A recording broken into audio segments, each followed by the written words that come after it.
hello, and welcome back to the Tenaciously Resolute podcast. I'm your girl, Carice Nelson, and it's so nice to see you all for another week. So this evening, I have two of my good friends. We have Dee as well as Ellen. For you all, they would be the persons who deliver services to you out at the Nylon Pool as well as No Man's Land. So your most popular snow cone vendor as well as the lady with the best set of pillory. Guys, welcome my friends Dee and Ellen. Welcome. How are y'all going? Yeah, not too bad. So nice to have you on the podcast. So guys, we are deciding to bring on some of our tourism vendors on the podcast because guess what? These are the people that you all are going to meet when you're coming out to have some fun. And these are the people that create your experiences. Definitely. So, Ellen and Dee are the owners of Blend Isle Delights. And they are popularly known for their snow cones on their pirogue out at Nylon Pool as well as pillory on No Man's Land. And when I say pillory, not just your regular pillory all year. I'm talking about beetroot pillory, carrot pillory, saltfish, nut aqua pillory, and all kind of thing. And when it comes to snow cone, all kind of snow cone. The nice snow cones for the children and the snow cones for the adults. Definitely. Enough said. So Ellen and Dee, welcome to the podcast. How are you all? Thank you. We're alright, not too bad. All right, so guys, let me tell you all something. This is a one-of-a-kind business here in Tobago. Not saying that pillory and snow cones are uncommon, but you hardly ever see them floating in the water. So Dee and Ellen, how did you all get into this food service career? Well, to be honest, it started after I resigned from being a police officer. Mm-hmm. Yeah, we always had a dream of starting a business. Yeah, we had planned how we were going to do stuff, but it didn't come to light as yet. Right. However, when it is I left, then we bought the boat, which was the smaller one. Mm-hmm. Right. We already bought that one for my son's, our son, 5th birthday. Yeah. Right. Day after it is we bought the boat, I started teaching him. Took him about how long? Not long at all. It could have been about, I don't want to lie, it could have been about a month to learn to operate everything smoothly by himself. Yeah. And from there, as I say, always wanting to start the business, wanted it to be around the tourism sector, you know. Mm-hmm. So No Man's Land was always somewhere in mind for me because I kind of grew up being around that kind of area, you know. That type of environment. Yeah, the environment. So you all didn't start on land per se, you all directly headed out there? Yes, that's right. Okay, that is so cool. Yeah. Mm-hmm. So how was it in the beginning? I mean, just deciding a day that you're going to start to sell these products, how did you all come up with the ideas? Before you started to fish. Yeah, it was fishing and then going to No Man's Land and seeing, the operation. You know, we don't want to be like everybody else, you know, we want to be different. You know, we started with the chow, would have been pineapple, cane. No, the first day was cane chow alone. Cane chow, one bowl of cane chow. We went bowl out of cane chow. Yes. A big bowl of cane chow. And was it successful? Yes, it was. Yes, it was. Definitely. It was successful the first day. And from there we continued and we grew. And then we decided to start the pillory. We started the pillory because his sister... Speak a little louder for me, I didn't hear you. Yeah, his sister, she was going abroad to study to be a doctor, but she wanted funds, you know, so she started to do pillory over there just for one day she came. Yeah, one day. Yeah, and she said that was not for her and thing, but I said, baby, you know I could do pillory and thing too, right? So you give it a try. I give it a try, and then it was successful. Okay, so was it like overnight success, or did you notice that people started to come over time? No, it was over time, you know, because I mean, it was just the regular pillory before, and us sitting together, coming up with different ways, not to only enjoy the pillory, but for kids to have a way to enjoy their vegetables. You know? Oh, so all it was sneaking in the veg, Yes. That's right. so that they would Get it. get Yes. it, because I know children, they would like fried food. Yeah. So That's right. this is why we have carrot and beetroot. Yes. So the kiddies approved of it. Yes. That's right. And Josiah, she only loved the beetroot. Yeah, she does. You see beetroot, she Beetroot loved only beetroot and a nothing lot. else. Yeah. Okay. So guys, the two kids, Josiah and Jeremiah. And Alexia. And Alexia. And that's a big Alexia. one. Alexia is the eldest one. Yeah. Right? But Josiah and Jeremiah are two of the children that you would typically see out at Nylon Pool. Definitely. Reason being, the both of them are skilled in handling pirogues. Their ages, I'll let the parents tell you that. So how old are the kids? So my son now, he's 7 years. Well, our son, sorry. And our daughter, she's now 4 years. Yeah. And they can operate pirogues. Yes. I want to understand how you all Jet skis too. how you all managed to get them into this at such an early age. Well, this one was afraid. First Me, thing yes. first. But as I say, me growing around in the environment, right? I always wanted a space where it is, my son could grow and learn things at an early age, right? And being able to do it without me being around, just in case, God forbid, I pass or whatever. Or if I'm not around, he could be able to function, So, at first, as I say, the mom, she was kind of hesitant. She one boy and blah, blah, blah. And I said, girl, when you're growing boys, you have to grow boys a certain way. It's not that softy thing you're looking at because, I'll You have try to the give big them one. a little toughness. Yes, exactly. So, as I say, small boat, small engine, He would have been 5 at the time, right? Able enough to understand, right, this is what you have to do, starting the engine. Safety around the sea, because that is very important, Safety, that's the first thing, Everything is after, all fun and games after, but safety first. Yeah, teaching them around the engine, right? Because, sometimes you might encounter problems where it is your system flood and you're not starting. You don't want to be in an instance where it is a panic, because now you can't think straight to resolve the problem, So, all that, teaching them all that in a short space of time, as I say. So, what to say? Well, even if you are lost of words, I guess everybody else, when you come out to Nylon Pool, they are lost of words when you see Jeremiah handle a pirogue. Guys, is something that I could definitely say will stun any regular human being, right? Sure. Because I have seen grown men in the tourism industry not have as much competence and confidence handling, a boat, of any size. And you would see him, maneuver with such ease. Yeah. It is so surprising. It's just so natural, film. Yeah. So, outside of, just in Nylon Pool and, selling food and stuff out there, what was life for you or for you guys prior to Nylon Pool? And I'll start with D. D, what were you into before becoming a food provider? Well, first I was a paralegal clerk, right? I used to work with plenty lawyers and stuff. And, I quit that job to see about my grandfather. He's now deceased. Okay. Yeah. And so rest in peace. Yeah. And that's where it started. Okay, so essentially, did you ever would have assumed that this is what you would have been doing? The little bridge between being a paralegal and then getting into food? Because some people truly, you might be in a field and be like, my next step is, Did you assume that this would be the next step for you? So you'll talk a little louder for me. No, I always love food, right? I love cooking and stuff like that. But I never saw myself making pillory. I didn't know nothing about pillory. Serious.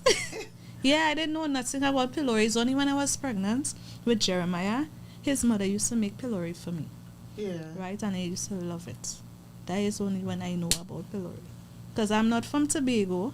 I'm from Grenada. And Grenada don't have pillory. So we have a Grenadian Yes. that is now a owner of a pillory business. Yes. As your family's mainstay, well, between the two of you. Yes. And life is just so transitional. Yes. And it's important to know that you don't have to finish where you started. True. You know? True.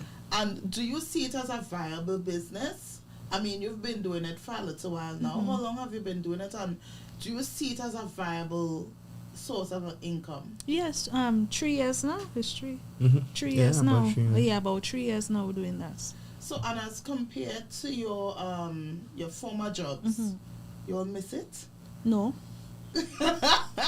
Listen, making pillow on the beach is so relaxing. You know, people are happy. You know, you're seeing different people. You're meeting different people, you know. From all over. Oh, my God. It's so relaxing. It's not like you're sitting down in an office all day. You can't wait till 4 o'clock and think. You just want to be on the beach. You just... So, Ellen, how about you? Because you said that you were a former police officer. Yeah, full-time, full-fledged.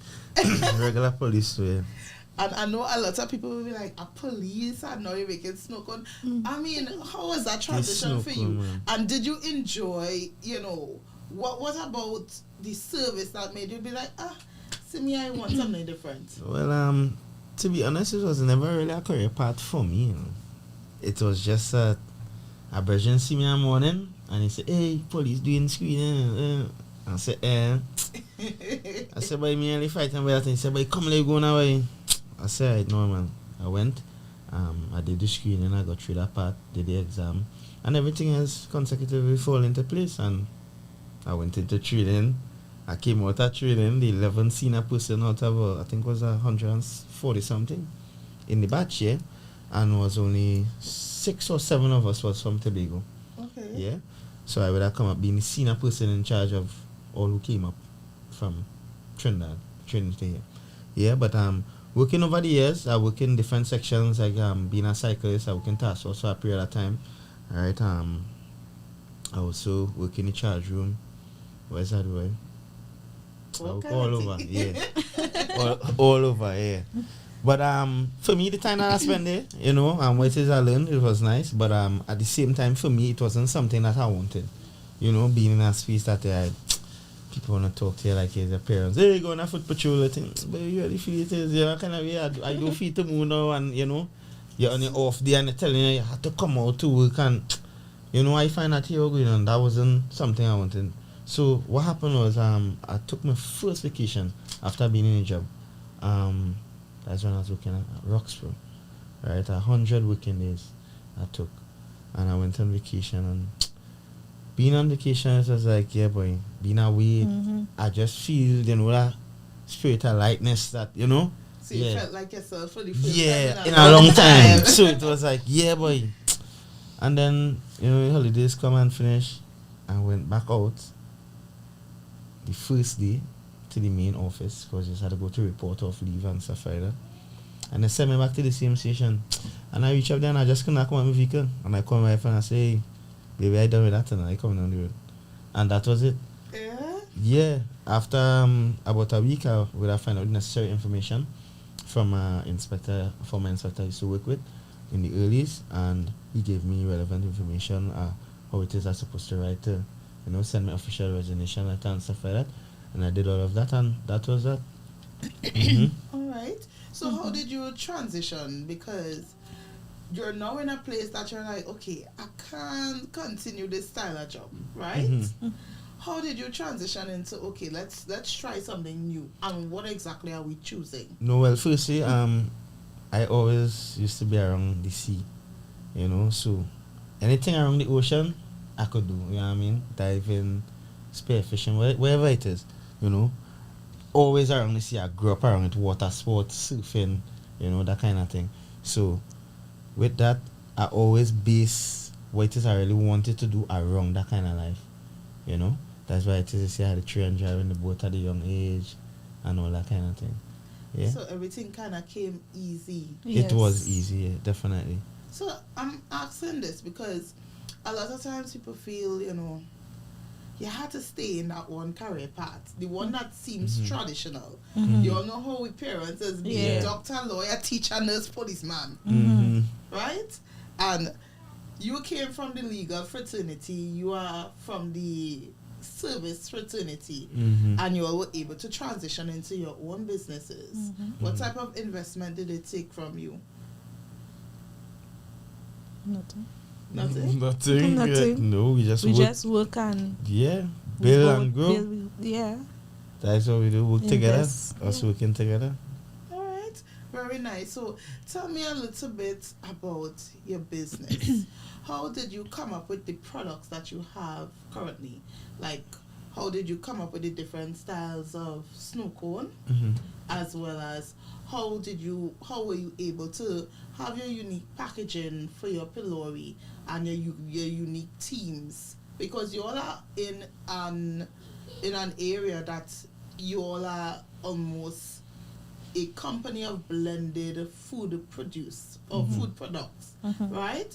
How you all decided to merge the two, what your operations look like? So that's plenty, right? Well, yeah, that's plenty. So how you all decide to merge up this snow cone and this pillory? Tell me about it. Well, I have a sweet tooth.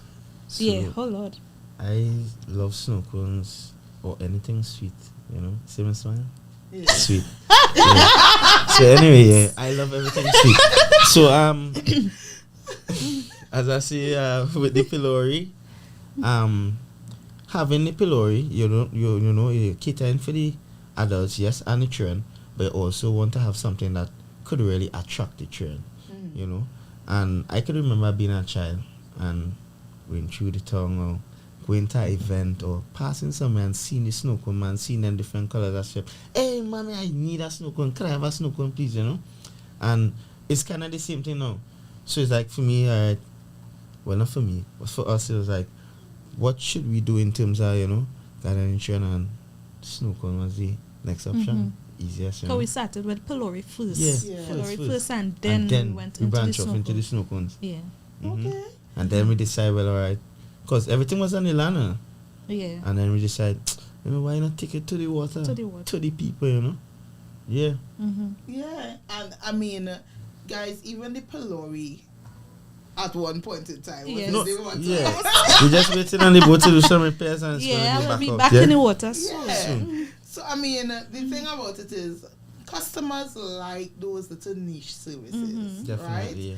When you could have a snow cone come up to you in Pigeon Point. Anyway, from Storby to Mount Turvin, we reach as far as Castara only for events. Yes. Yeah. So all I hear that, right? Castara people put in all the bookings early. Yes. You understand? Reaching as far as up there. Yeah. Because I mean, who wouldn't like this service in the water? Sometimes in the water you want something to munch on, you don't want to come out, you don't want to drop your skin. Yeah. You know? So I am assuming, and as somebody who I'm a customer, right? Yes. Despite me being the host tonight, I have been a customer of some of these services, and I think that it is so amazing. Thank you. Yeah?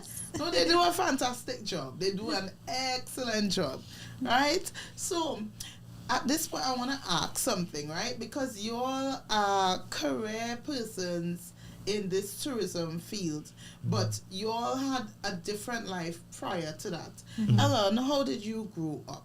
You said you grew up around the sea, and you have introduced your two children to the sea, right? How did you grow up? What got you into that type of industry? I'll start from the early part. So my father, he loved rock fishing. Yeah. Right? So from a young age, as I could remember, how old I could have been? I could have been about 5, around the same age my son started. Yeah. When he carried us all Castara and we hiked through the bushes to reach the rock corner to do a little fishing, to catch the chub and the different things, And from there, I think he's had one, but he stopped the fishing because of the job and all these different things. So from there, our mom used to take us from Patience Hill and we'd walk, because we didn't have car and them thing at that time. So we used to walk to Lambo and fish and that kind of stuff. That's where it is I learned the first set of fishing, right? And then growing up, going to Scarborough Secondary, I started playing tennis. So I meet different friends, from different backgrounds, right? One of them being my good friend Elon, right? Who I basically call my brother. That's my right hand man, you know, with everything, right? Him and his father, they had a boat, right? So most times, I would go to work with them, right? Because they had a nursery at that time, so which is Eden Nurseries, and then from there, we'll go fishing, right? And that's the time I will get to learn that style of fishing. I've been out in the ocean, in the deep sea, you know, we're making, we call them fads, right? Well, which you call rafts here, right? Where it's bamboo that they tie up to attract the dolphins and stuff like that, you know? And that's why I learned most of like the game fishing and that kind of stuff, you know? And from there, I just transitioned to being out here. Okay. And being around, you know. But that's very interesting. So, Ellen, at any point in time, because this is your trade, ideally, you have learned the skill of fishing. Yeah, right? Definitely. So, you think that at some point in time, because you have these two pirogues, you think that eventually you might be expanding into some other... Of course. Yeah, of course, definitely. Not in in a distance. Not in... What did the term use? I want to get the correct terminology. In the near future? Right, in the near future. Right. Because we hope it is not in the distant future, because that is an excellent talent to have. Right. So in a very soon time, we're looking at that right now in terms of expanding, right, in terms of doing fishing charters and these different things, right? But of course, with that, you had to upgrade on the size of the boat and all these things, you know, but it will come. It will come. Yes, absolutely. Dee, how did you grow up? Where did you grow up? Well, I grew up in Grenada. Dee does get shy and start to talk soft. Tell Dee that, Dee, we would like to hear what you're saying, sweetheart. Okay, I am from Grenada, right? I left Grenada at the age of 12 years old. That is after Hurricane Ivan, right? My mom and my 2 brothers passed away, and my sister and I was the only survivor. After we left Grenada, we went to the British Virgin Islands to live, right? And I lived there for about 2 years, and then I came to Tobago to live with my grandfather. Okay, so you had Tobagonian roots. No, he's from Grenada. He married a Tobagonian. Oh. Yeah. Okay. Well, there's a close connection between Grenada and Tobago. I want you to know that. Well, if you don't already know, there's a lot of Tobagonians that would have come. Their forefathers would have come to Tobago from Grenada. Especially after Hurricane Flora, the rebuilding process. A lot of Grenadians would have come across, right? So the connectivity between the two islands. You know, it is present. Yes. Definitely. But as a young child experiencing a hurricane, I know that currently Jamaica would have experienced Hurricane Melissa. How was it for you experiencing that? It was very traumatizing. I was actually in the eye of the hurricane. Okay. Yeah. Right, I was in the eye of a hurricane, and while the hurricane was going on, right, my mommy tell us, don't laugh, because me and my sister were laughing, people roof falling off, flying, going away, have people on the roof trying to hold on, and you know the wind just go with them and stuff, and mommy just said, I went with them, and mommy said, don't laugh, because you don't know what will happen to you. Same time when all of us go in the room and, you know, trying to cover each other, I keep asking mommy, what will happen with us? She said, just pray, that's all she said, just pray, anything, just pray. And then a big lift, and that was it. All I could see, well, while I was in the eye, 2 people in white took me down underneath some plyboard, put my teeth down in my hand, and that was it. 2 months after, then we had to bury my mother and my 2 brothers. So when you say you were in the eye of the hurricane, it wasn't that the eye passed over you all? In the hurricane, actually. I have so many scars and stuff. So these hurricanes are so powerful that they could lift people up. Yes. No, because I'm trying Category 5. Yeah. Yeah, Category 5. It's not a nice sight. I saw. It's not girl, nice. I am so grateful that you're here. Yeah. And you are alive to tell the tale. Yes, and making pillory. And making pillory on the beach. Yeah, no, but if we're being realistic, Ellen, Hurricane Ivan also passed, and we got some of it here in Tobago. Much, But it wasn't as destructive. I shouldn't say that, because I do know that, is it Dallaford? Dallaford had some houses come down, and some people died and whatnot too. Some serious things happening. Wow. Yeah.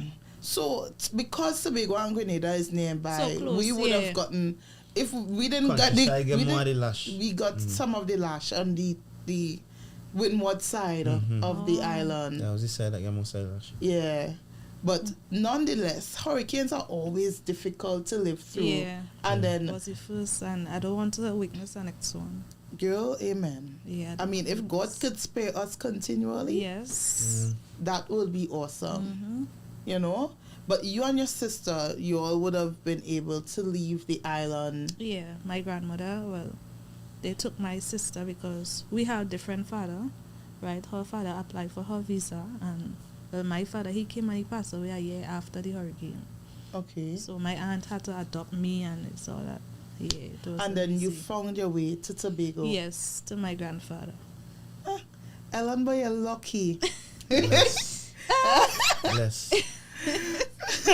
So, despite these natural disasters, hurricanes and all of these type of things tend to bring the Caribbean together, and it goes to show that you could end up anywhere. Yeah, definitely. True. Right? You can end up anywhere, and you could rebuild your life anywhere. Definitely.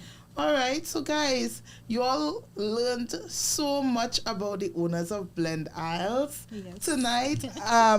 Guys, you see how life isn't, one track. There's always some differences and always some uniqueness that create us stories and allow us to be the human beings that we are today and now, right? So at this point, I'd like you all to tell us a little bit about the information for your company. I'm very sure that you all do catering, and tell the public, how they could get in touch with you all. All right, so you can find us on the social media handles, Facebook, TikTok, Blend Eyes, Instagram, Blend Eyes Delights, right, as you see here. Contact numbers 497-4281. Right, that's the main contact number for the business itself. Right, my number is 683-2329. That is mainly for the snow cone part of the business. Right, and then we have my wife's 362-6080. That's the part for the pillory. Right, I mean, you could call any number and still get you for any information for any part of the business. All right, but if you're looking for like direct contact with service, the pillory, you call my wife. For me, snow cone. All right. We do birthdays. Weddings, parties, caterings. We also do delivery to the Gibson Jetty. Yeah, well, people keep asking us for a place on land. Yes, we trying our utmost best to get through with that. We're working on it, right? So not as yet. We could see an outlet in the near foreseeable future. Yeah, yes, definitely. All right, that sounds like and cool also in stuff. Trinidad, because in Trinidad people people really asking. So I think the first event maybe the birthday that coming. So we're gonna be going on there for that, and we also want to do a pop-up shop, but we don't want to talk too much about that. Yeah. As it. Just hold that until, but keep out. Check out the page, follow the page. And the information. And keep your eyes out for them, because clearly they're going to be coming to venues near you soon. Definitely. Right, so guys, as per usual, look out for my guests on the podcast, and wherever you see them, please support their businesses. Blend Isles Delight is a fantastic product coming out of right here in Tobago. So whether you see them at Borough Day or you see them somewhere at a store near you, do support their products and to support the businesses, right? So we'll see you all out at the Nylon Pool. Yes, I'm talking to you guys. Come check them out. Check out the pillory. Check out the snow cones.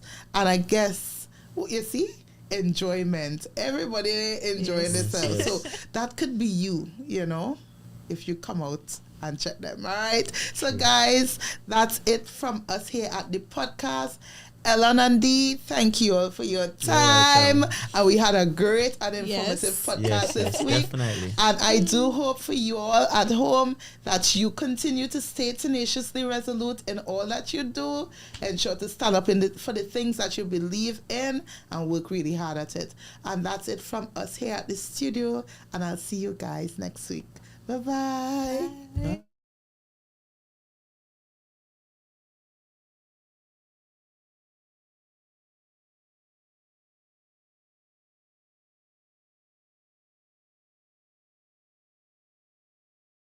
Welcome to the Tenaciously Resolute podcast.